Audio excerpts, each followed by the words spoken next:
Welcome to the Ask the Experts podcast. Here's Curran Bhatia. I am Curran Bhatia, and this is Ask the Experts. And thank you so much for joining me. We, of course, just came off of the huge, undisputed 140-pound fight between Josh Taylor and Jose Ramirez, and it certainly lived up to the hype. Ramirez early on using movement, doing his thing. Josh Taylor found the left hand in the 6th round, the compact left hand to drop Ramirez. And then again in the 7th round, they were in a clinch, and Josh Taylor lands the big uppercut. Down goes Ramirez. Eventually went to the scorecards, 6-6 on all scorecards, but it was the 2 knockdowns that made the difference. And now Josh Taylor is the undisputed champion at 140 pounds. It's very rare to have a matchup like that where all 4 belts are on the line in the modern 4-belt era. What's even more rare is that it was 2 belts and 2 belts, right? Usually it feels like it's like one guy kind of gobbling up the belts, the kind of the way that Canelo seems to be doing. So it's a guy who maybe has 2 or 3 belts going up against someone else who has 1 belt. Well, in this case, it was 2 and 2, and it was 2 guys that were in their prime. It was an absolutely fantastic matchup. 2 guys in their prime, 2 guys that were both undefeated, both champions. There was some smack talk before the fight, so it had everything that we wanted. But as it always seems to be in boxing, it was not without controversy, and that controversy came with the referee, Kenny Bayless. Kenny Bayless is known as one of the best referees, if not the best referee in all of boxing. He's done huge matchups. He started refereeing in 1991, so it's been about 3 decades, and he's done tons of Floyd Mayweather fights, Manny Pacquiao, Oscar De La Hoya, and on and on and on.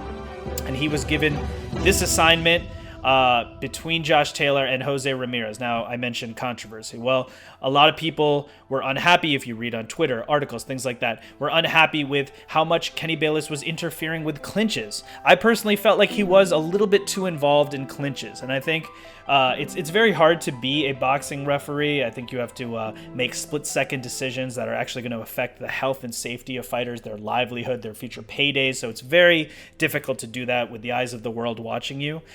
But I do like to see my referees stand back a little bit more during clinches and let fighters fight out. And the reason I feel that way is that because if a referee keeps coming in every time the fighters clinch, I feel like then the fighters know that, okay, well, I'm just going to kind of wrap up, take a small break, because I know the referee is coming to pull us apart. Versus if you let them work out a little more, I feel like they naturally work out a little more. And that way you kind of keep the action flowing versus the holding that seems to happen. This was a particularly tough fight because you had a southpaw versus an orthodox, and head clashes can happen, things like that. The controversy came on that, Kenny Bayless's involvement, and then with the knockdowns. So the first knockdown, Ramirez goes down, he gets up. People felt like maybe Kenny gave Ramirez a little bit too much time. Now, one thing that should be said, though, is that Taylor did drift out of the neutral corner. And when a fighter drifts out of the neutral corner, they're only going to cost themselves more time. So if you go back and watch that 6th round, that is what happened there. And I was okay with that timing. There was more controversy, though, in the 7th round. So in the 7th round, both fighters are in the clinch, and Kenny Bayless kind of slaps the hand of Jose Ramirez. Now, I personally don't think this had an effect on the knockdown. I think it was well before the knockdown. Not well, but a few seconds before the knockdown happened. I don't think it caused the knockdown. But I know that after the fight, Robert Garcia, other people in Ramirez's camp said they felt like that's what caused the knockdown. I personally think that knockdown in the 7th round was caused by inexperience in the clinch. I think Ramirez mentioned this in his own post-fight interview. I think that if you ask Ramirez, he wouldn't necessarily feel like it was Bayless that caused the knockdown. But with that said, some people felt that way. The knockdown happened. Now, here's where it continues in terms of the controversy, or what people were upset about. At 33 seconds in round 7, down goes Ramirez. The fight did not start again until 11 seconds. So that's 22 seconds. Now, we know about boxing. When you go down, you get your standing 8 count, or if you get counted to 10, you're out of the fight and you're knocked out. So what happened with 22 seconds? Well, he went down, then he took the standing 8 count. He was on wobbly legs. I do think Bayless did the right thing with asking the fighter if he's okay and making him walk towards him. This is important for fighter safety. He also had to contend with Taylor coming out of the neutral corner. At the end of the day, 22 seconds were elapsed. And maybe you could argue that this gives Ramirez a little bit more time to recover. It also gets him closer to the bell in that 7th round, which obviously he's going to get a minute of rest after that. So these are all things to think about. Well, today on the podcast, I'm going to be speaking with Kenny Bayless, the referee of the fight. I'm going to ask him about those moments. We're going to go into detail on the 6th-round knockout, the 7th-round knockout. I'm going to talk to him about getting this assignment and what he was looking out for. I'm also going to chat with him about how he would rate his own performance. What's the feedback that he received for this fight?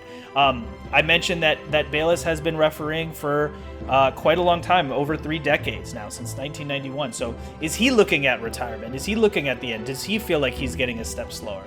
So we're going to have a wide-ranging conversation with Kenny Bayless, and we're going to look at all different aspects of this great fight between Josh Taylor, Jose Ramirez, the unification, undisputed status at 140 pounds. The fight lived up to the hype, and we're going to get into it right now with Kenny Bayless.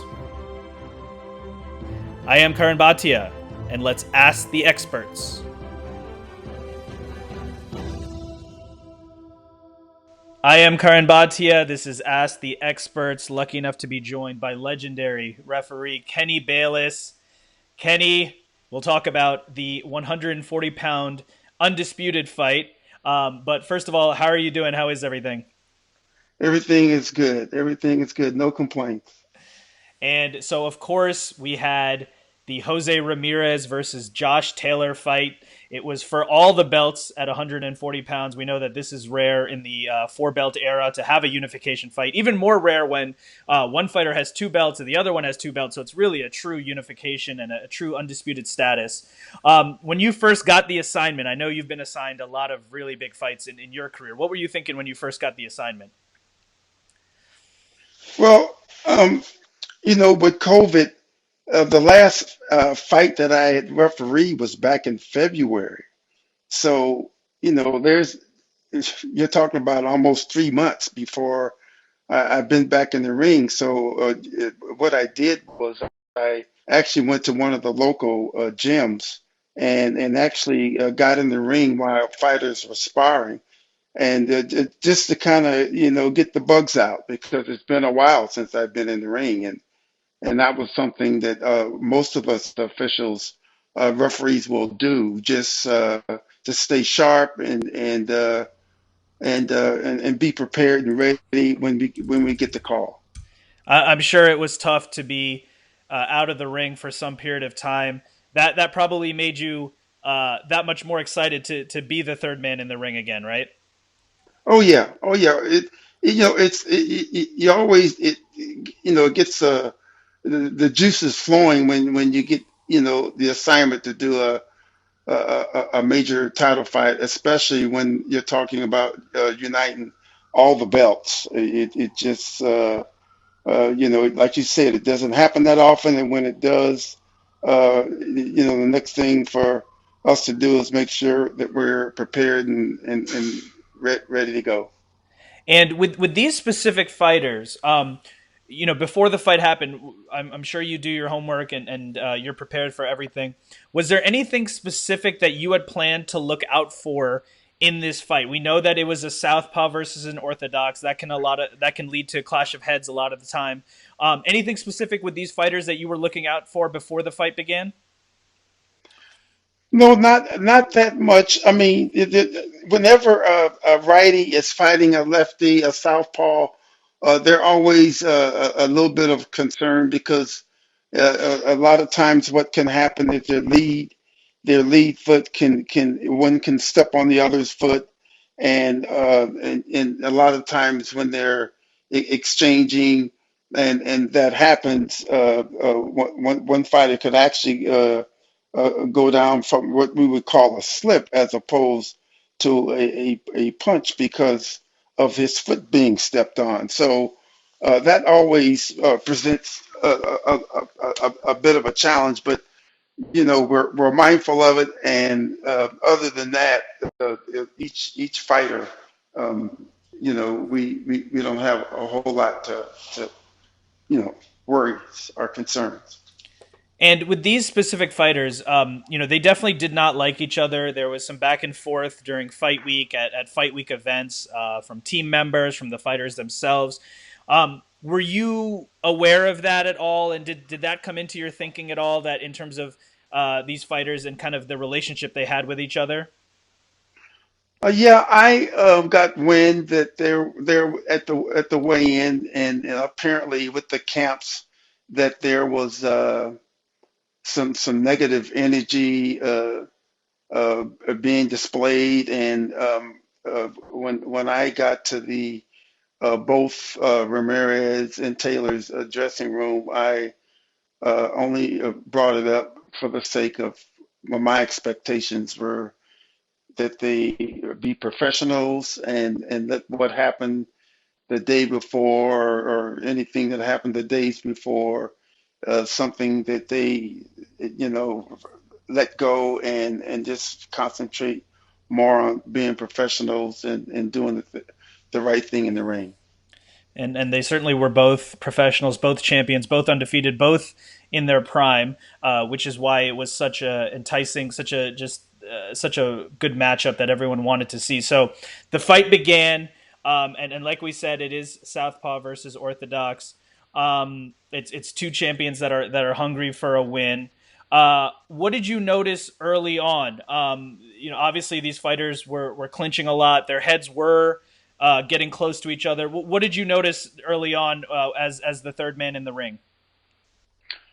Well, the first thing I noticed was that they were both willing to to work in, or work close and tight in the clinches. I had mentioned in the pre-fight instructions that if an arm got hooked or locked, that I would give them the opportunity to work out of the clinch, and that is exactly what they did. A matter of fact, for me, I was a bit surprised that they were willing to do it as often as they did. They would get into a clinch, and I would give a voice command to work out, and that's exactly what they did. Now, their heads on occasions did get close, and we expect that when they're working in tight like that.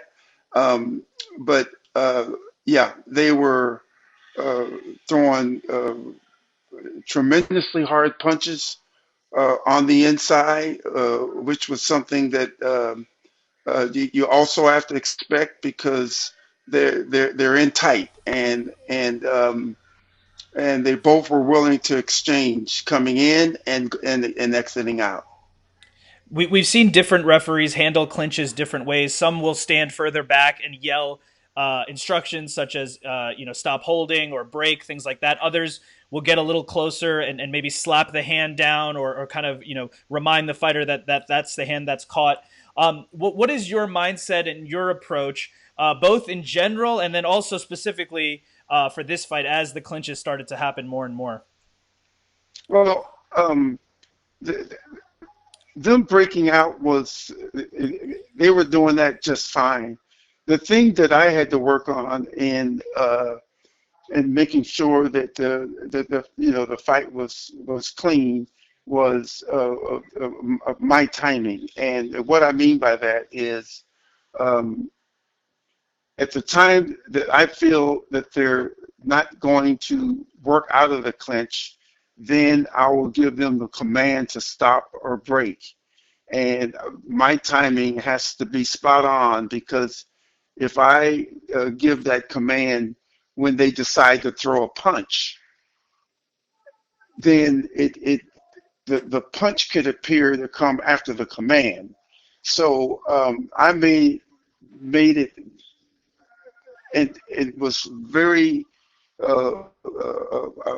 observing myself to make sure that when I stepped in, and movement is another key as far as being in the right position, so that when I do give the command stop or break, if they don't step back clearly on the break, then I will help assist them to break.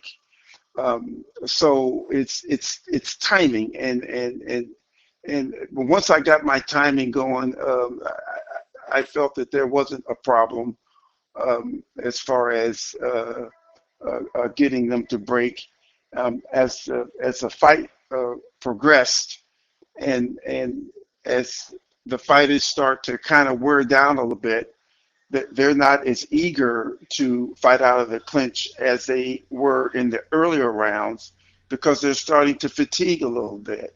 So again, as the third man, I have to make those adjustments as well. And you certainly had the best view in the house for this mega matchup in the ring with these two gentlemen. So Ramirez early on using his movement, landing a lot and moving, like I said.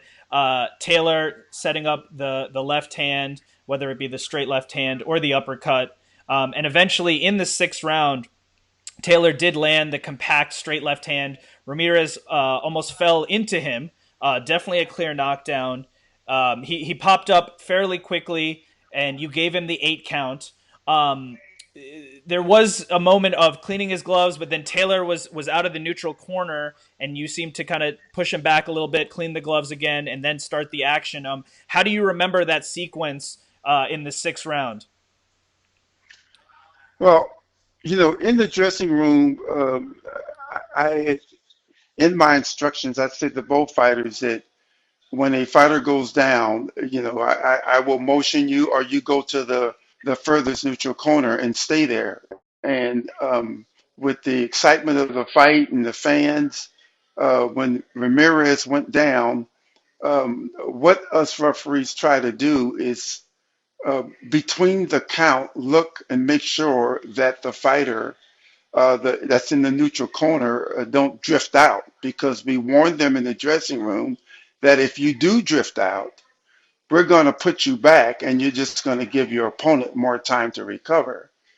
Well, as I picked up the count and was focusing more on Ramirez to see his condition, Taylor decided to drift out. And once I finished the count and turned to see that Taylor was as far out of the corner as he was, then I pushed him back to remind him that he is to stay in his corner until I signal him to come out to continue.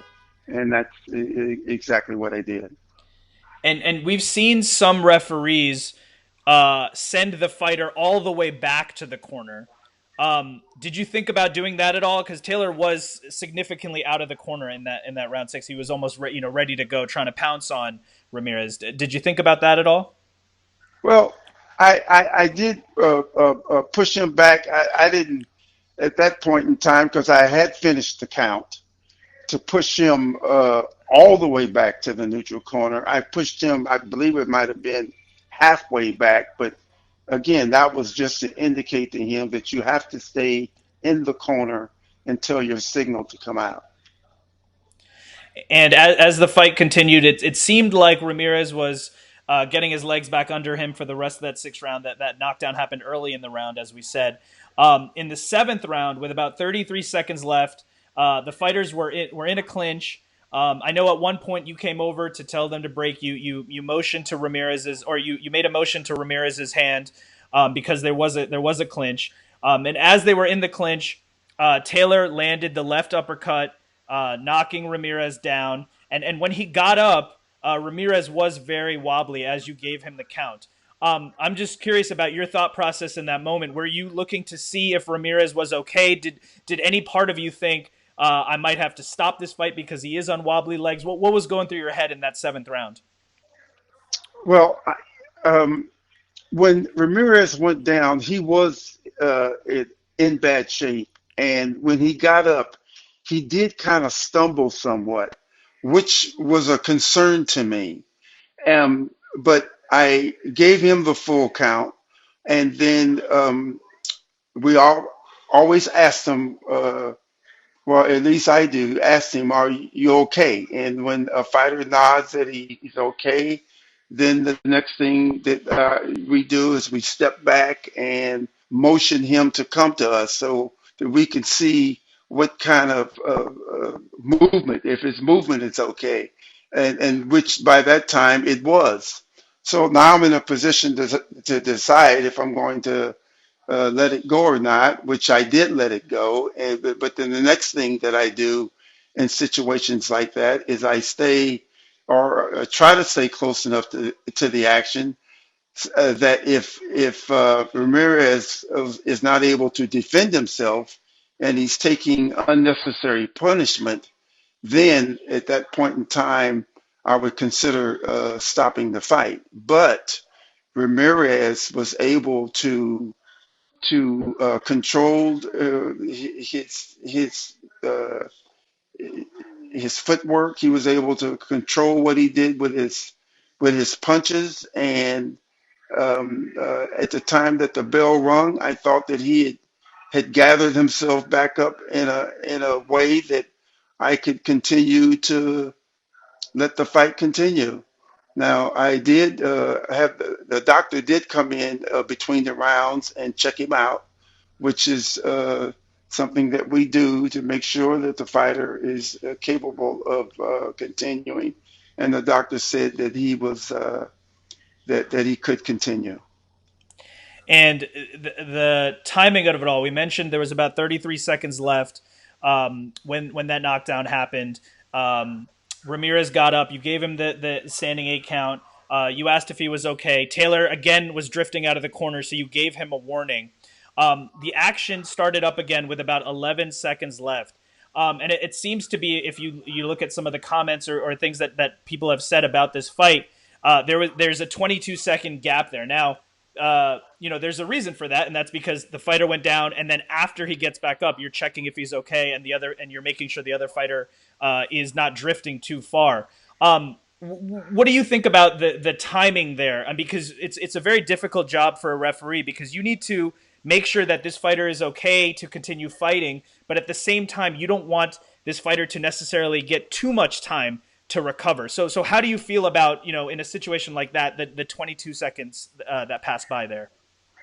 Well, I in the time of the situation, my concern is more about the fighter on the basis of if he can continue.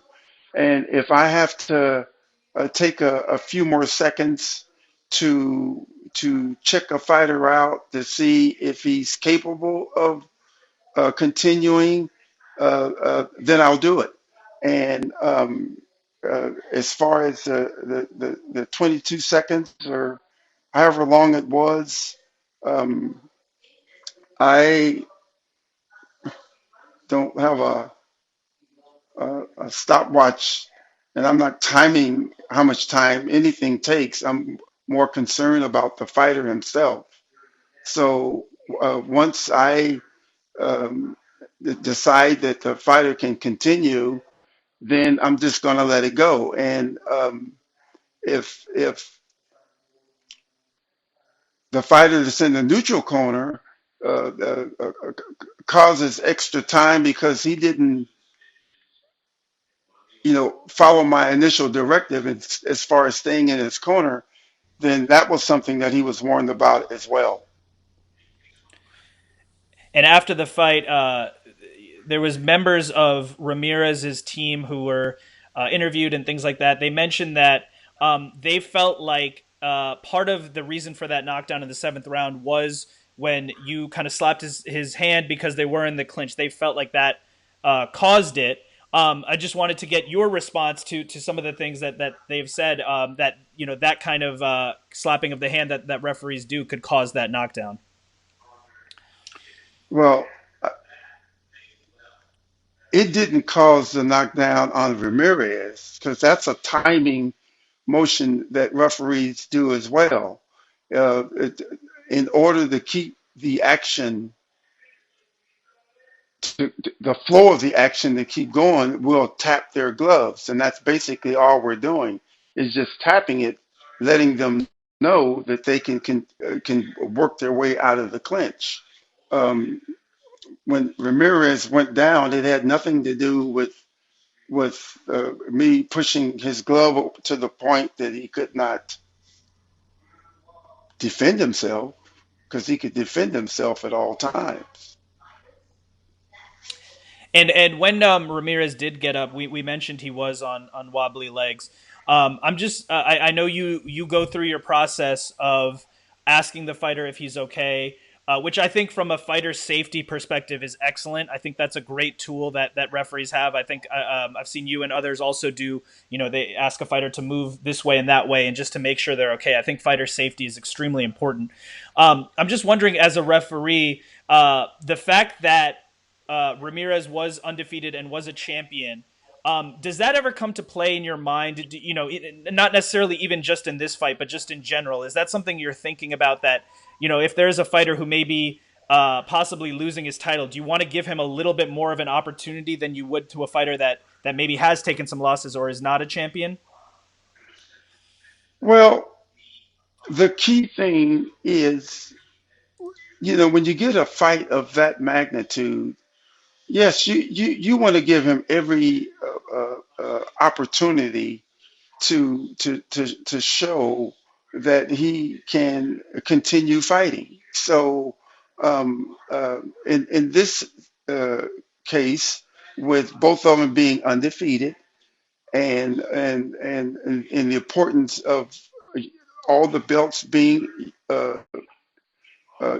united, yes, I want to try to give every fighter that opportunity. But again, the key thing is safety. I'm not going to jeopardize his safety for a title, and and so I felt that in the second knockdown, giving him the opportunity to continue, though I felt that he was struggling a little bit. Um, um, Basically, is what allowed the fight to go to its natural conclusion, and the judges, giving their scores. And the fight did go to its natural conclusion. Went to the judges' scorecard, 6-6 on every scorecard. The two knockdowns being the difference, and that crowning Taylor as the undisputed champion. As we mentioned, you had the best viewpoint in the house in there with the fighters, but you also have a job to do, so it's hard for you to watch as a spectator. I'm just curious, as the scores were read out, is that the type of score that you were expecting? Did you think in your head, oh, Taylor's winning this fight, or Ramirez was winning this fight, or were you so focused on being a referee that you weren't even thinking about it in that way? Yeah, my focus is more on the fighters itself. I knew it was going to be that it was a close fight. I knew both fighters went into the ring being in the best possible shape that they could be in to to display their skills, and so no, I don't worry about who's up or who's winning at any given time. My focus is more on, again, the safety of the fighters and making sure that the fighters are following the rules. And both fighters came out safely in that fight, and we did crown an undisputed champion. Have you had time to watch the fight back? And in either case, if you have or have not, if you were to look back at your performance, it was a very difficult fight to referee. How would you rate your performance in this fight? Well, I from all the accolades that I have received from people that watched the fight, well, even before I get to them, that was a very tough, a hard fight to officiate. I felt that I did more than above average, well, not even above average. I thought I did an excellent job as far as keeping control of the fight, making sure that the fight didn't get out of hand, because there were a few times when both fighters were saying some unkindly things to each other, which I had to do some warnings on. But yeah, for the fight and for um, being in the position that I was in, I thought I did an excellent job. It's very tough to be a boxing referee, especially at this high of a level, because the stakes are so high. It's the fighters' livelihoods that are at stake, and you have to make split second decisions as a referee. When you look back, is there anything that you would have done differently in this fight? No, there isn't anything differently because when again, like when you get a fight of this magnitude, where you got two undefeated champs and they're fighting in the trenches. I mean, that's what we call fighters that stand toe to toe and just give it the best that they can give. There's just so much that we have to be focused on to make sure that the fight that there's no fouls, that no fighter is trying to take unfair advantage over his opponent, and basically that's what I was able to do. And so as far as anything different, I uh, do it exactly the same way. And you mentioned you a few people reached out to you to talk about your performance. Have you heard any? Has most of the stuff that you've heard from people been positive, or was there also any critique or any negative feedback that you've heard as well after this fight? There's been no negative feedback at all. The feedback that I got was that it was a great fight, number one, and I did my job in making sure that the fight was clean, that the fighters were safe, and matter of fact, people were complimenting me on how well I was able to and my conditioning as well, as far as my movement in the ring to be in position to do the job that I had to do to make sure that the outcome of the fight ended the way it did. And I know that you've been in the fight game for a very long time, and it must have been very tough with the pandemic to have to take a break and be out of there. You've refereed some of the biggest fights of all time, including fights with Manny Pacquiao, Floyd Mayweather, Oscar De La Hoya, many others. And I know that you've been refereeing for about over 3 decades now, I believe.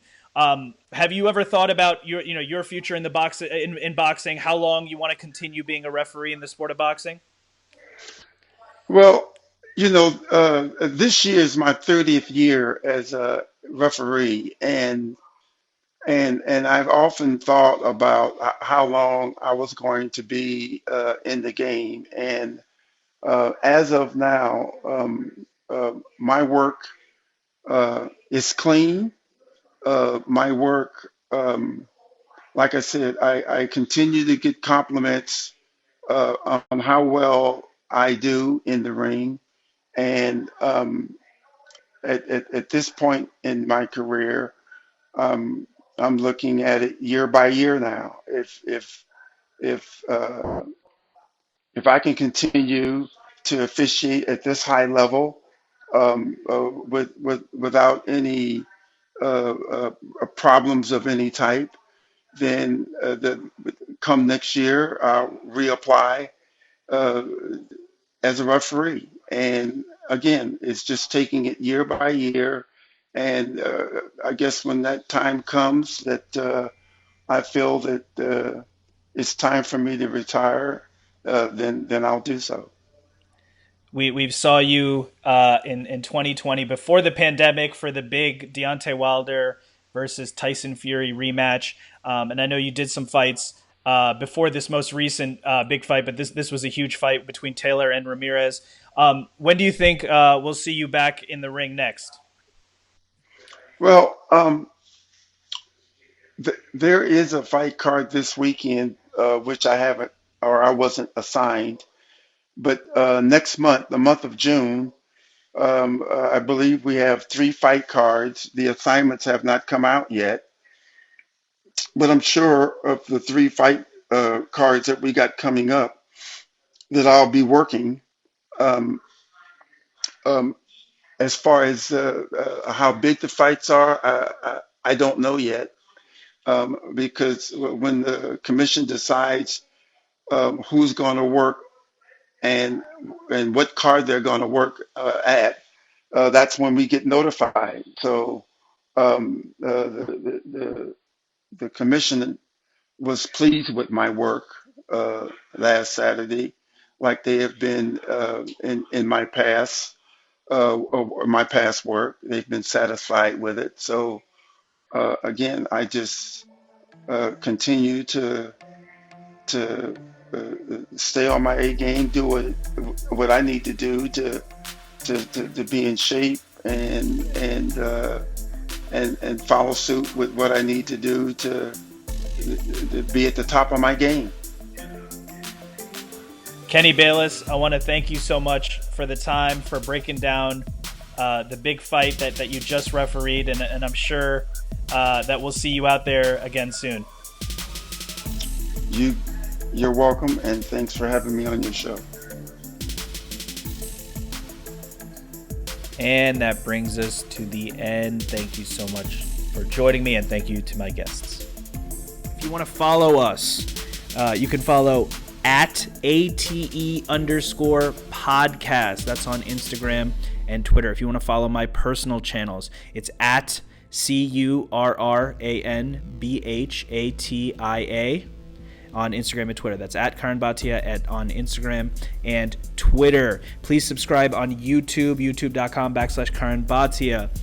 Please check out our show on iTunes. Hit subscribe. Give us a 5-star review. If you want to email the show, it's asktheexpertspod@gmail.com. I am Curran Bhatia, and this was Ask the Experts. Thank you for listening to Ask the Experts with Curran Bhatia.